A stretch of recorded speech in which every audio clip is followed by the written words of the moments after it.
Les 3 vraies sources de force, découvrir le pouvoir intérieur sur lequel vous pouvez toujours compter. Dans nos vies, nous cherchons souvent quelqu'un ou quelque chose sur qui compter.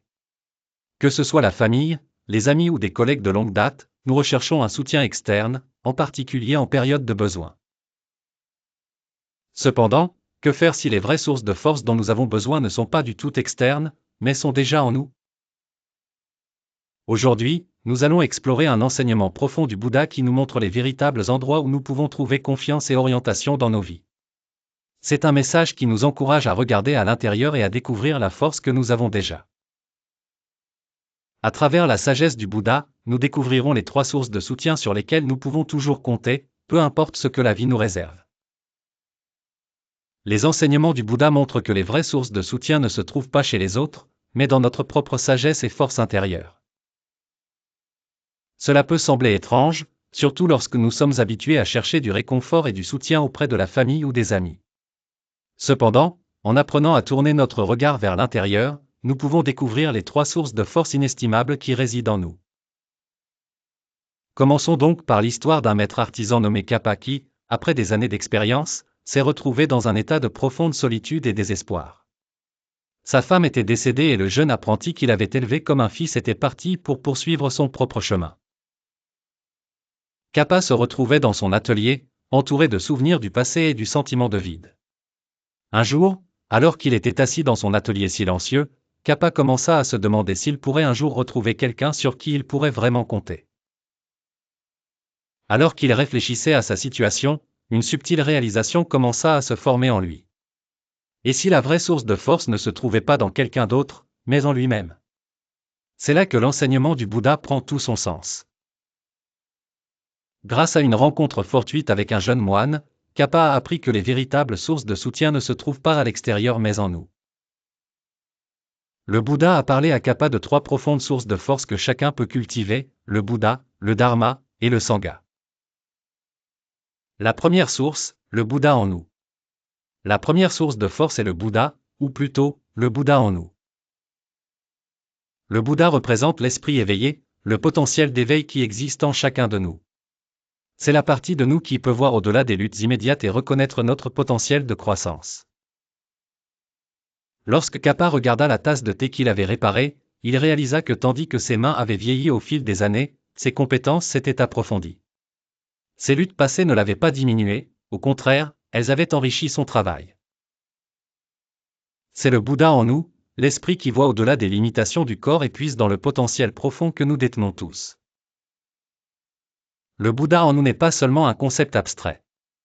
C'est la prise de conscience et la compréhension que, peu importe la difficulté de la vie, nous avons toujours la capacité de nous élever, d'apprendre et de grandir.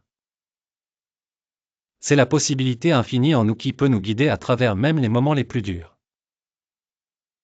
La deuxième source, le Dharma, la loi de la vie. La deuxième source de force est le Dharma, les enseignements et la loi de la vie qui nous guident. Le Dharma représente la vérité de l'existence, la façon dont sont les choses et comment nous pouvons vivre en harmonie avec elles. À travers le Dharma, nous comprenons que toutes choses sont impermanentes.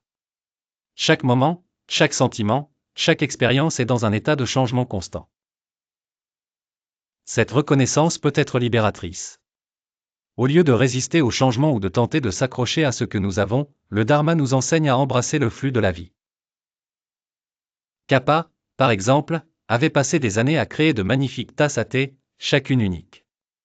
En regardant en arrière sur sa vie, il réalisa que chaque tasse était le reflet de ses propres expériences, de ses propres changements.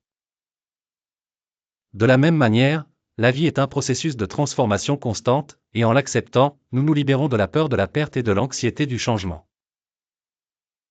Le Dharma n'est pas seulement une question de comprendre la vie intellectuellement, mais aussi de la vivre pleinement, avec un cœur ouvert. La troisième source, le Sangha, la voie intérieure de la vérité. La troisième source de force est le Sangha, souvent compris comme la communauté d'individus partageant les mêmes idées. Mais dans ce cas, le Sangha représente notre propre voie intérieure de vérité, la partie de nous qui cherche ce qui est juste et équitable. La réalisation de Kappa était que cette voie intérieure, ce Sangha intérieur, est toujours présent, même lorsque nous nous sentons seuls. C'est la voix qui nous dit ce qui est vraiment important, ce qui vaut la peine d'être poursuivi, et ce que nous devons laisser tomber. Cette voix est toujours avec nous, nous guidant vers la vérité. Lorsque Kappa a décidé de se rendre au temple, la voix en lui était celle qui l'encourageait à le faire. Son sanguin intérieur l'a conduit au temple, où il a rencontré le Bouddha, qui lui a rappelé que la vraie source de force ne réside pas dans des circonstances externes, mais dans l'unité de notre moi intérieur. Le sanguin intérieur nous enseigne à faire confiance à notre intuition, à écouter notre sagesse intérieure et à emprunter le chemin qui nous paraît vrai. C'est la voie qui nous guide vers la vérité, même au milieu de la confusion et du doute. Que signifie tout cela pour vous? Nous vivons dans un monde où il est facile de se sentir isolé ou impuissant, surtout face à des défis qui semblent insurmontables. Nous nous tournons vers les autres pour obtenir de l'aide, en espérant qu'ils nous fourniront les réponses ou la force dont nous avons besoin. Mais les enseignements du Bouddha nous rappellent que les véritables sources de soutien sont en nous.